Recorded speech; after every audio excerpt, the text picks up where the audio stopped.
everybody, welcome back to Sylvia's movie reviews. And yes, I know I'm way late about the Marvels, but I've been very busy. Like I said in previous videos that I recently moved. So because I recently moved, I'm way behind on movie reviews that I wanted to do.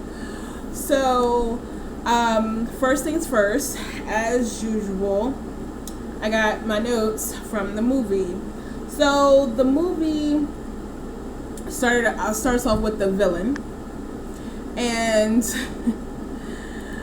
the villain.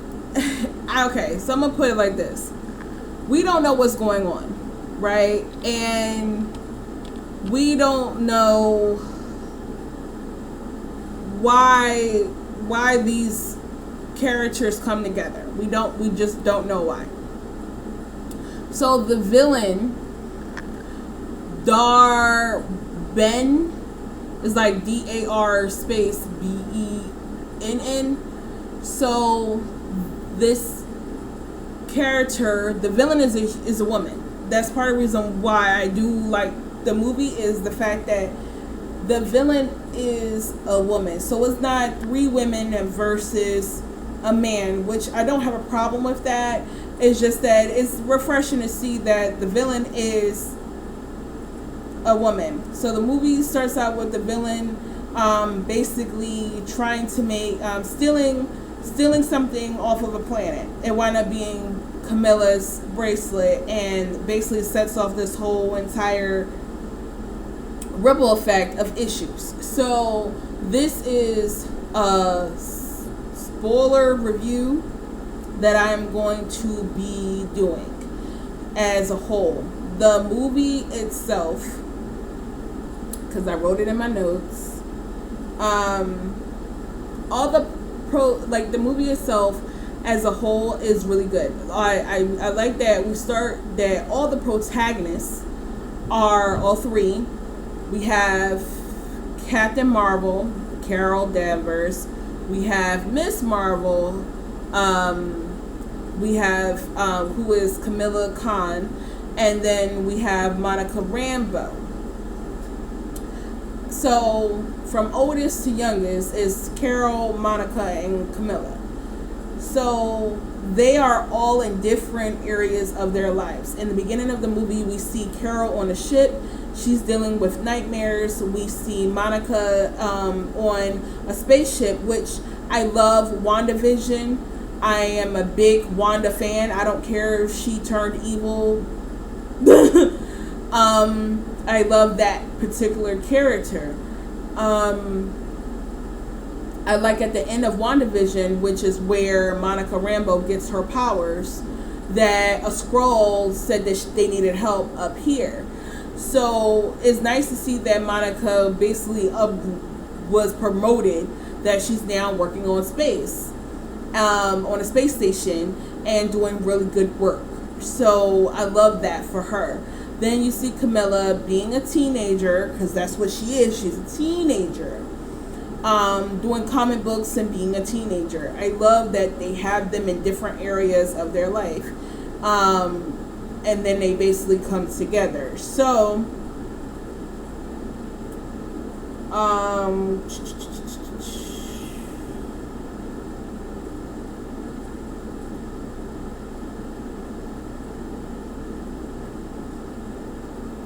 so when they come together, due to the villain Dar-Benn, basically here's the good and the bad about this movie. Of what I basically see is that I didn't like Carol Danvers in this particular movie. I understand the stuff that she has been through. I watched Miss Marvel. I watched the other movies that she's been in with the Avengers and everything like that, and then watching this movie.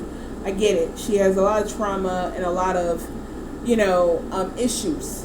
And what irritated me a lot in this movie is the fact that her character wanted to be the leader but could not fully take on the responsibilities of being a leader. you have Monica, who doesn't.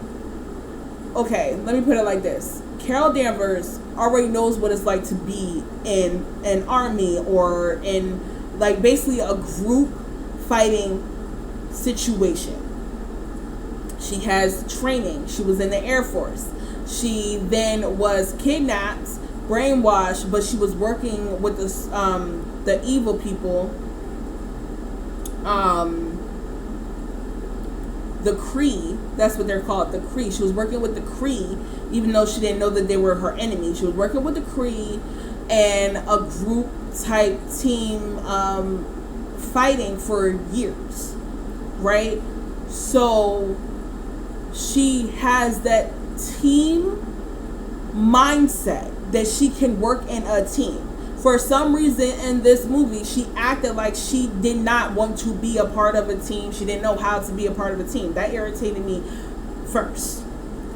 The second thing that irritated me is the fact that how she treated Monica and Kamala.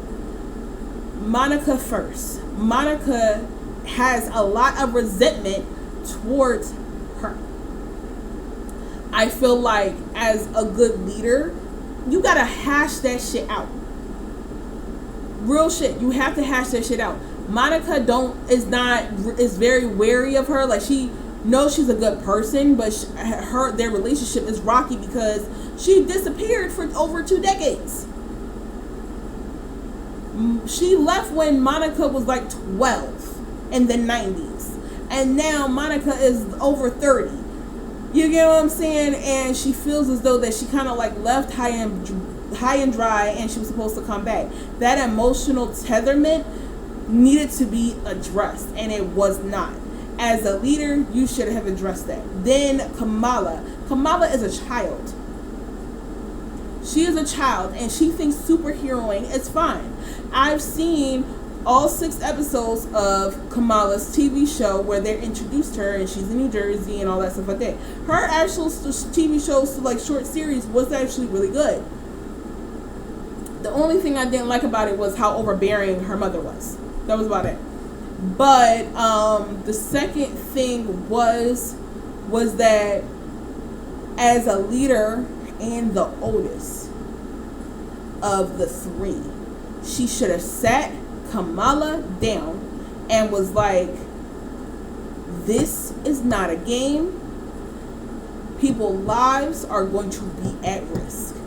You as a hero, someone with powers and responsibility, are going to have to make tough decisions, like who are going to be able to be saved and who are going to die.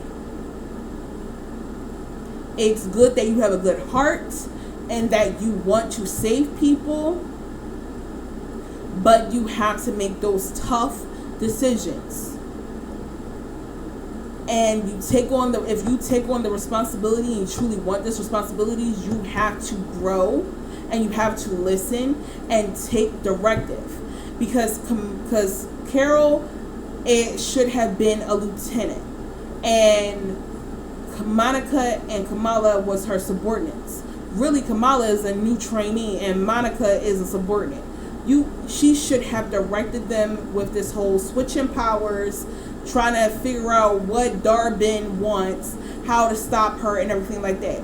Carol was taking a lot of like secret information, like the fact that she's married to a prince. Like, on one world, you're actually a queen. I'm sorry, but as the story pacing, the story itself was actually good. I give it a 4. Did I give it a 4 or did I give it a 3?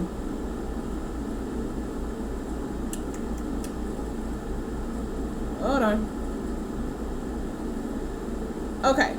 So I think I believe I gave it a 3 out of 5. And this is why I gave it a 3 out of 5. Because, one, the story was actually good. The pacing was good, but it could have been better. Carol as a character, they could have used these 2 other sub-characters to build her character up. She doesn't want to be a leader. She doesn't want the responsibility.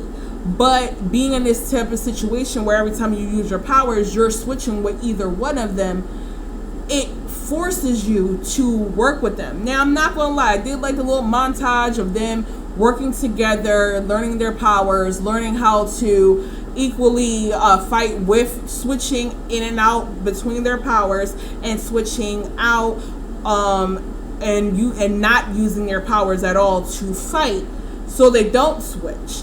I do like that. I honestly think that, to me, Carol, they could have done Carol's character better. That's really where I had an issue with.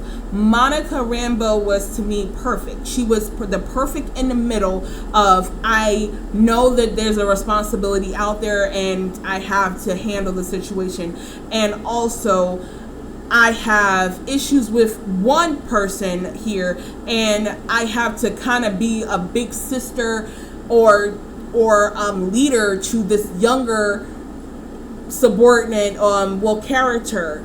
And it's weird because, you know, Carol, Monica are only children, so they don't have siblings. So Kamala kind of has that, like, I am willing to work with people because I have an older brother, I have a nice big family, you get what I'm saying? So it's like she has family, she has friends, she had her world is not just one or two people. She has a lot of support and a lot of people in her life.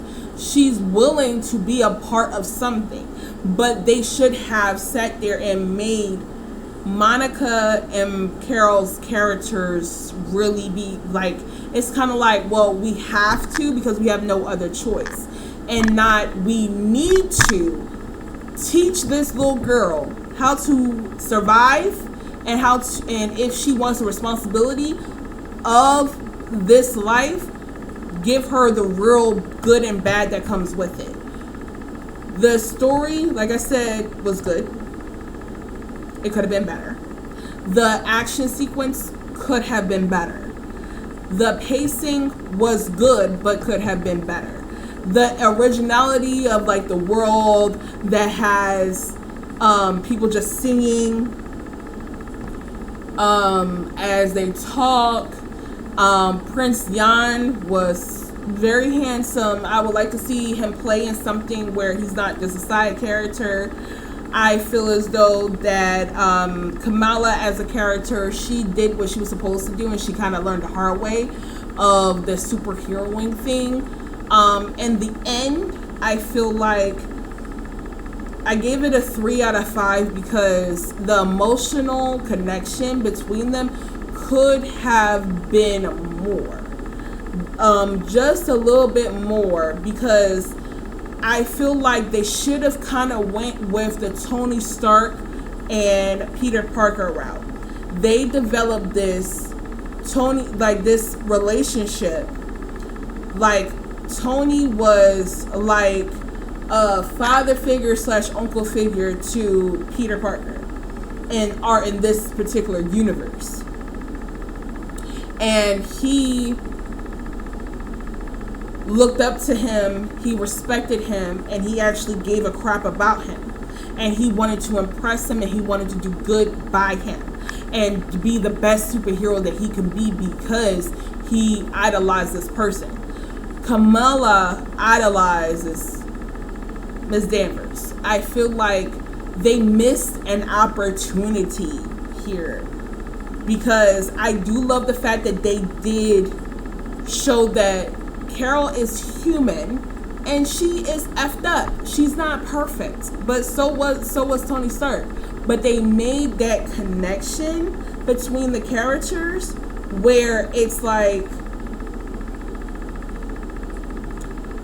you can see the bond. It was kind of forced, and Carol could not give a shit. Like, she was just like, oh, let's hurry up and get this over with so I can get back to my thing, right? But how they did it to me was just like, I didn't like it. It did rub me the wrong way. Also, what I didn't like and I didn't appreciate about this movie is Kamala's family. I felt like Kamala's family had no right to be in this movie. The beginning scene when the Kree was fighting Kamala, Monica, and Carol, and they were all fighting in the house. That scene, sure, but once Kamala left, like once she had to go up to the space station, they should have just left the family out of it. I truly feel like there was no need, no specific purpose for why is her family there. I feel like, especially since they might have been targeted and the house got destroyed, I can honestly see them saying, hey, we're going to go live somewhere else in New Jersey or a safe house or something like that while you go and handle the situation, be safe, and then they sent her off to do her thing. I feel like they took overbearing, very, very close family and like shoved it down our throat, and it really irritated me because I'm like, there's no specific purpose. Nick Fury being on that spaceship had a specific purpose because he's mother freaking Nick Fury, and he's their boss. He's their boss, and he should have sat there and said to them like he's going to make sure she's all right and the whole situation, whatever. I do love the villain. Let's go to the villain. Dar-Benn was a good villain because she wasn't there to just take over worlds and screw people over and kill people. She did what she did because she was trying to save her people. She stole water from another planet. She stole this from another planet. She was going to steal a sun from another planet to save her people. She's the type of villain where you understand and respect what she's doing, but you don't like or respect at the same time of how she's doing what she is doing. And that's what I liked about Dar-Benn as a villain. You understand that she is doing this for her people. She's doing this for her people. She's truly not perfect, and she has the power. She gained the power to try to save her people. So it's like you can't hate her as a villain. She's a villain, but you don't hate her as a villain because you understand. Because what if that was your family and you had the power to do something about it? You would do it. But I feel like she was trying to. It's kind of tricky because her trying to make that treaty with the Skrulls. I really do think that she really truly wanted that meeting to work and them to live together on one world where her people are safe, and like she's basically going to offer, like basically they want to work together, and she was going to offer them protection. They would be the guards and the fighting force of the planet. And like the Skrulls could be like the agriculture and they grow stuff or whatever, like because the Kree are really fighters. So it's like you take the Skrulls who can fight, but they really can't fight, but they're really smart and they can grow things and food and stuff like that. So they could take each other and make it's kind of iffy on because Carol messed it up, the situation. It's kind of hard to see if they were going to take it over. I forgot. They were going to take over their world and kill them all, or were they really trying to like bond with them and work with them? So it's like I don't know, but yeah, the emotional understanding of the villain was perfect. I feel like Dar-Benn as a villain was perfect because of everything I just said. So I had no issues with her as a villain. And I do like that at the end when all three of the girls are facing Dar-Benn, like Monica was just like, look, we understand that this bull crap happened to you and your family and your people in your world because of Carol. Carol is technically the villain, because she wanted revenge for what they did, because at the end of Miss Marvel, she sat there, and because what they did to her, we do see at the end she does kill the AI person that ran everything on their world, and somehow the son died and everything, and they were just dying off after Carol. She was just like, F your whole entire country, like the whole entire world. And it was just like, Carol, this is your fault. You did it out of revenge, even though they kind of deserved it. But I truly don't think that she meant to do all of that on that type of scale. I think she just wanted to stop them from the AI thing or whatever, and get back at them for kidnapping her and brainwashing her and then using her for years. I truly understand why she did what she did, but in this movie, that she's kind of the villain too, because of what she took revenge. Basically the whole entire thing was two wrongs don't make it right. They did something wrong to you, you did something wrong back, and now these people are dying, and now there's a whole new set of issues. So that's what that was. So to me, personally, like I said, this movie is a 3 out of 5. I do like I said, back to Monica Rambeau, I do like the fact that she was just like, we understand what you're doing. There she go. We understand what you're doing. We understand that it's not right. Let us work with you. Let us work with you to help you. But in true villain fashion, she was just like, nah. I do like the ending, even though Monica, spoiler alert, Monica gets trapped in a whole nother world. Because I watched Loki, I know the other worlds, and then I watched Doctor Strange it was a second movie or third movie? It was the second movie, yeah. Doctor Strange second movie. You see that there are other worlds, and all of that. So Monica gets sucked in, and we don't know how to get her ass back. But I feel like going forward for Marvel, I feel like they need to really touch on those emotional situations, because I don't care if you was trying to leave it for another time. I feel like there could have been some type of closure, and Monica, after having that closure, she might have wanted to try to fight harder want to fight harder to come back or whatever. I'm going forward for Marvel, I feel like they can do so much better. I'm not going to say that this movie was a flop. I'm not going to say, oh, if all female cast was crappy. No, there were good parts in this movie, and there were bad parts in this movie, and there was lacking in character development for all of the characters, and there were unnecessary characters in the movie. So all in all, I give the movie a 3 out of 5. That's where I'm at with it. If you disagree, you can hit that thumbs down button. If you agree with what I'm saying, or you like my movie review and everything I've said, hit that thumbs up. You leave a comment below. I really do like doing these movie reviews. I'm trying to catch up on them, because moving has set me back by 3 months from all of the stuff that I wanted to pull out. So thank you guys for watching, and if you want to see more of me and become a sweetie, please hit that subscribe button. See you later, you guys.